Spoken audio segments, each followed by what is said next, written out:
The restaurant was nearly empty that Tuesday evening when the girl walked in. She couldn't have been older than 11, maybe 12.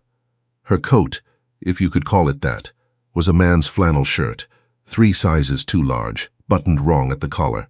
Her boots were soaked through. November in Calgary does that to you, turns everything wet and cold before you've had a chance to prepare. She stood at the entrance of the ranchman's table holding the door open just long enough for a gust of prairie wind to sweep across the dining room, and every head turned. Every head except one. Richard Calloway had his back to the door. He was staring at the menu he'd already memorized, because that's what he did when he didn't want to think. He read things he already knew. The Wagyu, the Alberta bison, the prefix that his business partner Derek always ordered when they were trying to impress someone. Richard wasn't trying to impress anyone tonight. He was eating alone, the way he had eaten alone most nights for the past 4 years. Since the accident, since the house on Elbow Drive became a place where silence had weight. Sir. His server, a young man named Theo, who had been working the Tuesday dinner shift for going on 3 years, appeared at his elbow with an expression Richard couldn't quite read. There's a child at the door. She's asking. Theo paused. She's asking if she can sit with you. Richard looked up. The girl was still standing near the entrance, her dark hair plastered to her forehead, her cheeks red from cold. She was holding a plastic bag to her chest, the way a younger child might hold a stuffed animal. She wasn't crying. That was the thing Richard would remember later, when he turned it over and over in his mind during the nights that followed.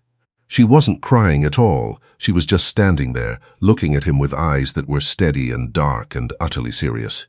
With me specifically, he said. She pointed at you, Theo said. Richard looked around the dining room. There were perhaps 8 other tables occupied, a couple near the window. A group of 4 businessmen in matching conference lanyards, an older woman eating soup alone. Any of them would have been a more obvious choice for a cold, hungry child to approach. She had pointed at him. He set down his menu. Send her over, he said. Her name was Lily. She told him that right away, in a voice that was quiet but not timid, pulling out the chair across from him and sitting down with a formality that struck him as both heartbreaking and strangely dignified. I'm Lily Drummond, she said. I'm sorry to bother you. You looked like you weren't talking to anybody. I wasn't, Richard said. Me neither. She set her plastic bag on the floor beside her chair and folded her hands on the table. I haven't eaten since this morning. I had a granola bar at the Safeway on McLeod, but the security guard made me leave before I finished it. Richard studied her. Up close, she looked tired in a way that went beyond just tonight. There were shadows under her eyes and a small healing cut on her lower lip that suggested she'd been living rough for longer than a day. Where are your parents? He asked. Something shifted in her expression. Not sadness exactly. More like the face of someone who has answered this question enough times that the answering has become its own kind of exhaustion. My mom passed away in September, she said. And I don't have a dad. The words landed in the quiet of the restaurant with a simplicity that made them worse somehow. Not my mother died or I lost my mom. Just, my mom passed away in September. Like a fact from a textbook. Like she had practiced saying it without flinching. Richard was a man who had built his company on the ability to read a room, to sense what was true and what was performance. He had sat across from lawyers and competitors and people trying to deceive him for 23 years. He knew what a lie looked like wearing a child's face. This wasn't a lie. He picked up his menu and held it out to her. Order whatever you want, he said. She looked at the menu for a long time. He watched her eyes move down the page slowly, carefully, the way you look at something when you're trying not to seem too eager. When Theo came back, she ordered the roast chicken with mashed potatoes, and then looked up at Richard as if checking whether that was acceptable. And a hot chocolate, Richard added. She'll have a hot chocolate. Lily Drummond looked at him then, really looked at him, and something in her expression shifted, very slightly, like a door opening just a crack. Thank you, she said. You're the first person who's been kind to me in a while.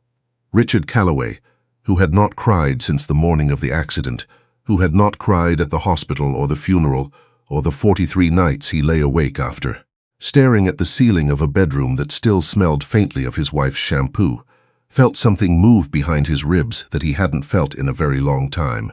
He cleared his throat and looked out at the rain-dark street beyond the window.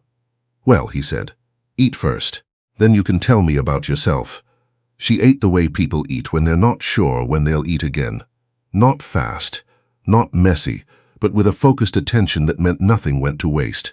She ate the chicken and the potatoes and the small side salad she hadn't ordered, but that Theo brought anyway, and she drank the hot chocolate in slow sips, both hands wrapped around the mug. While she ate, Richard asked her questions. Not prying ones, just the easy kind, the kind you ask when you want someone to know you're listening. She was 11. She'd been in Calgary since October, before that Edmonton, and before that a small town outside of Red Deer where she'd lived her whole life with her mother, Hannah Drummond, who had worked the counter at a pharmacy for as long as Lily could remember.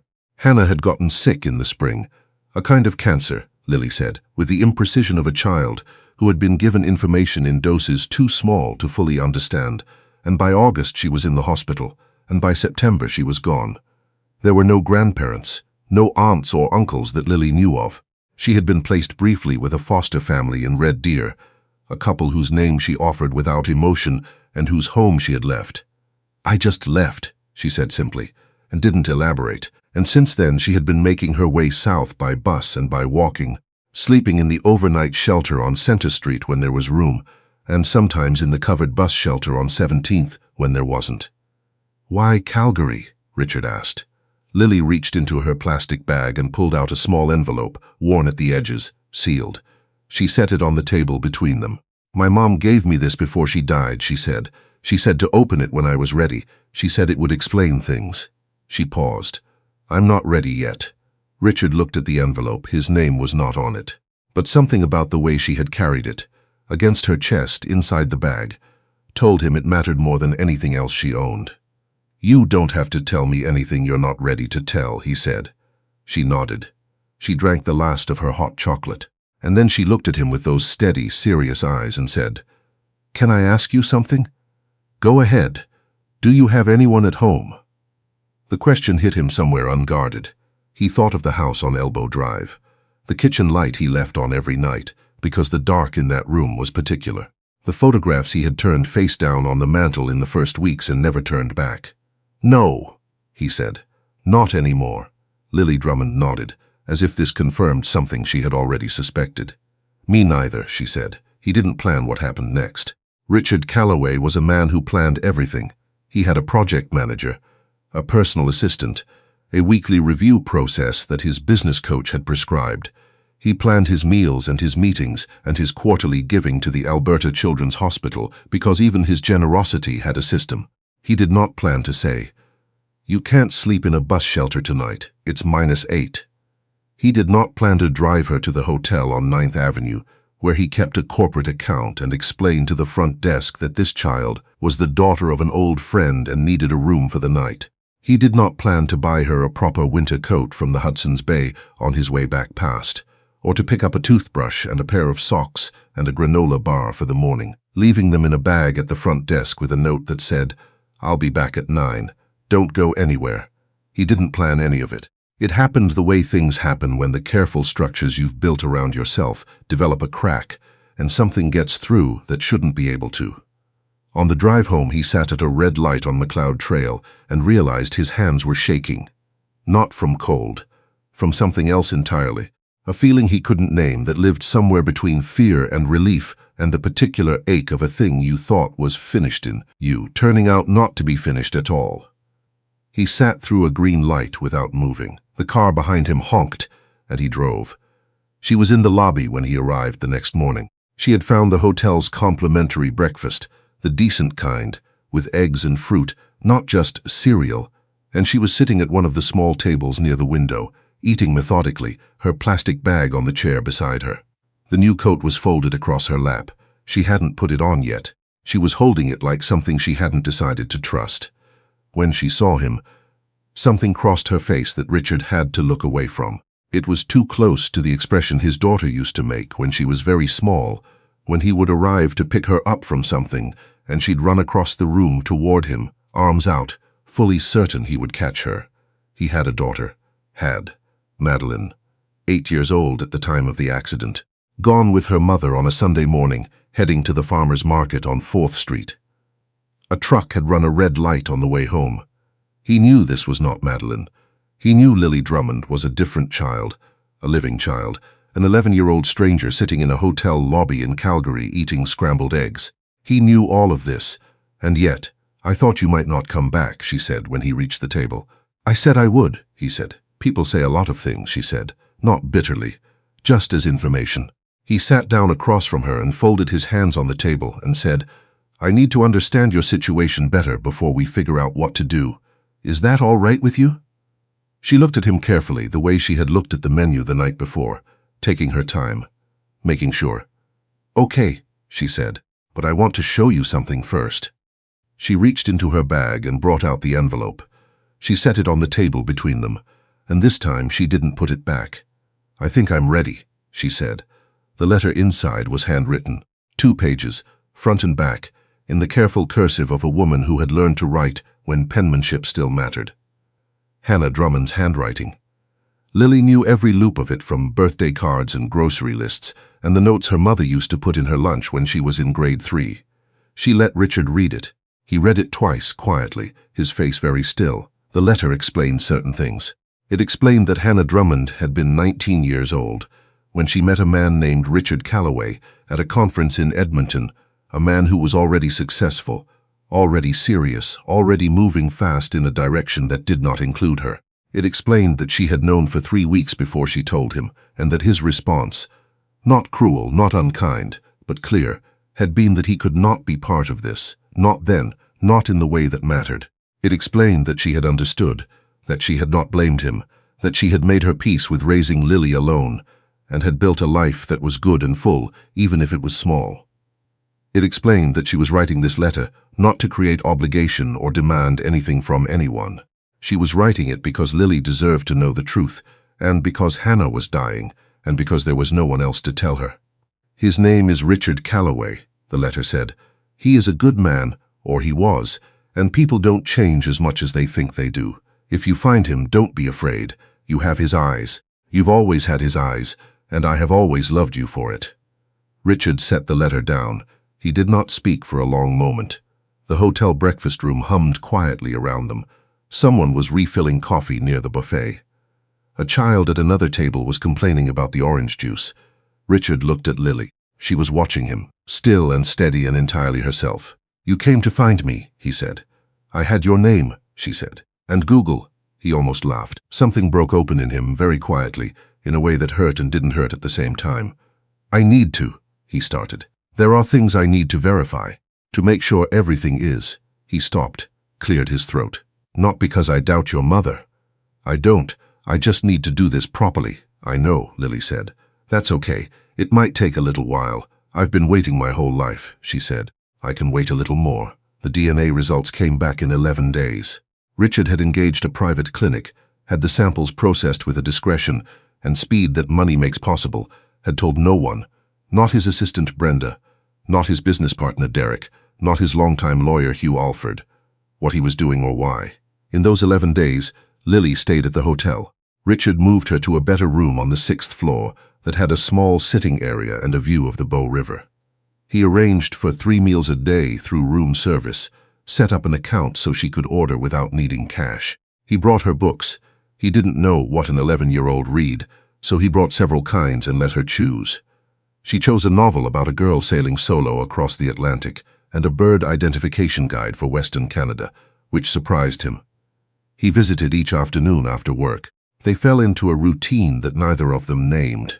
He would knock, she would open the door with the book already in hand, and they would sit in the chairs by the window and talk about nothing in particular.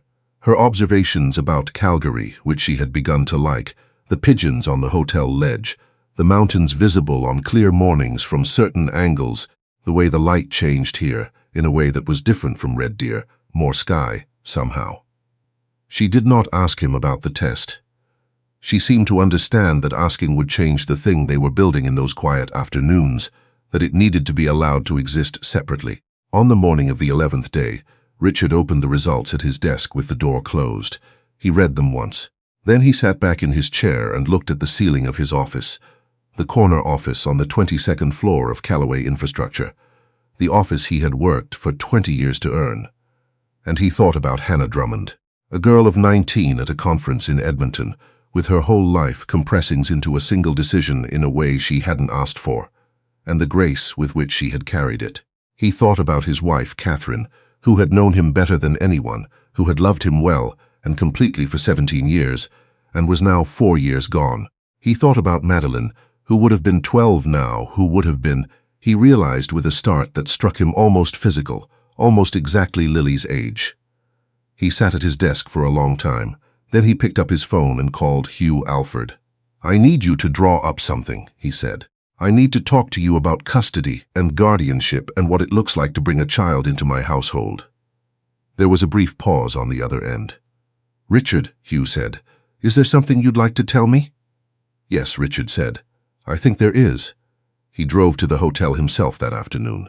Lily opened the door with the bird book in her hand, a fact she seemed faintly embarrassed about, tucking it under her arm when she saw his expression.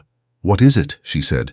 "Can I come in?" She stepped back. He came in and sat in the chair by the window, and she sat across from him with the book still tucked under her arm and her hands folded in her lap, and he thought, she does that when she's nervous, folds her hands, makes herself very still. He pulled the results from his jacket pocket and set them on the low table between them. "The test came back," he said. She looked at the paper. She didn't touch it. "And," she said. "And your mother told you the truth," he said, "which I already believed, but it's confirmed now officially, which means," he stopped, started again, "which means I have a lot to make up for, a lot of time. A lot of," his voice went somewhere difficult. "I wasn't there. For the reasons I was and wasn't at the time, I wasn't there. And your mother raised you on her own and did a remarkable job, from what I can see. And I'm not able to change any of that." Lily was looking at him with those steady dark eyes. "I'm not asking you to change it," she said. "I know," he said. "But I'm asking you, if you're willing, to let me be here now, to be your father now, if that's something you want. Not because the paper says so, because I want to, because I've wanted to every day of the last 11 days, even when I didn't know yet what the paper would say." The room was very quiet. Outside the window, the Bow River moved under a thin December sun, silver and slow, the way it does in the cold when it hasn't frozen yet but is thinking about it. Lily Drummond uncrossed her hands. She picked up the results from the table. She read them carefully, the way she read everything, taking her time, and then she set them back down and looked at him. "I used to make up stories about you," she said, "when I was little. Different versions. In some of them you were a pilot. In some you were a doctor. In one you were a hockey player, which was dumb because I don't even like hockey." She paused.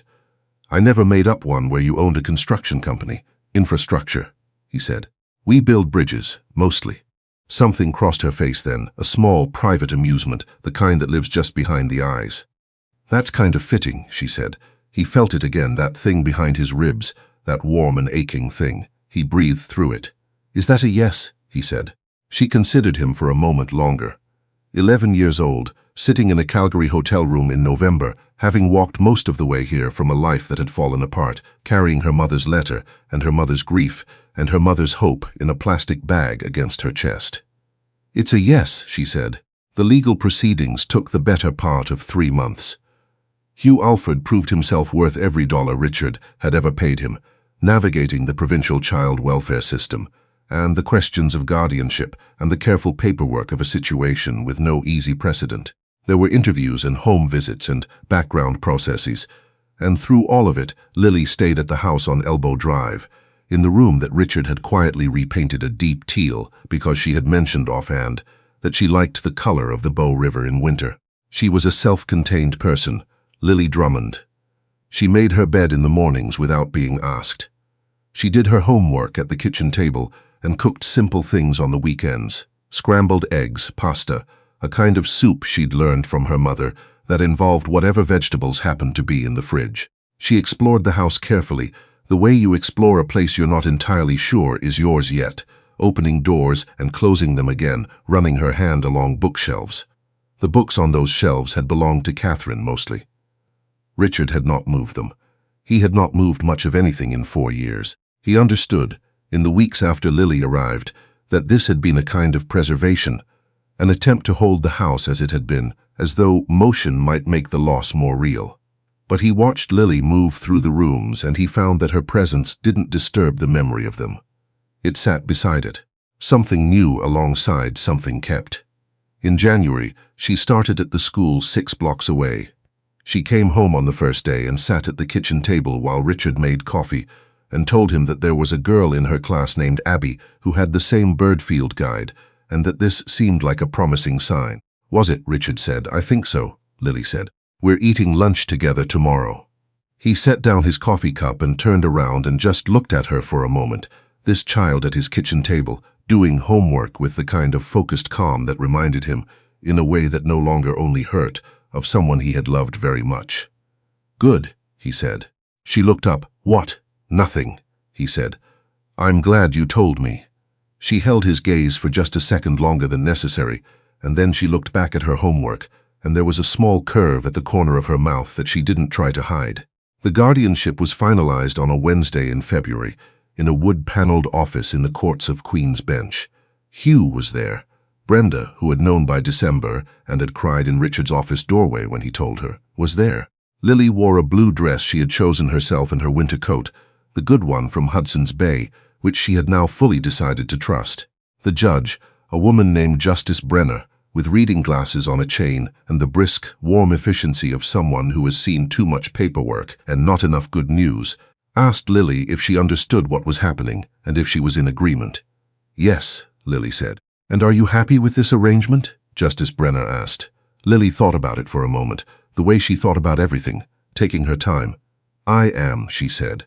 "He builds bridges." She paused. "I think that's what he's been doing for me." Justice Brenner looked at her over the reading glasses for a long moment. "Well," she said, and her voice had shifted very slightly from its official register into something less guarded. "That's as good a reason as I've heard." She signed the papers. Richard stood in that wood-paneled office with the February light coming through the high windows and felt something complete itself inside him that had been open for a very long time. Not closed. He did not think of it as closing. More like a bridge with its last span set in place, still a crossing, still connecting one side to another. But whole now, and capable of holding weight. Lily stood beside him in her blue dress and her good coat, and she slipped her hand into his, carefully, deliberately, the same way she did everything, and held on. Outside, the Bow River was still running under the ice, the way it does all winter in Calgary, cold and dark and continuous, moving toward spring without ever quite stopping. They walked out into the February air together. They went home.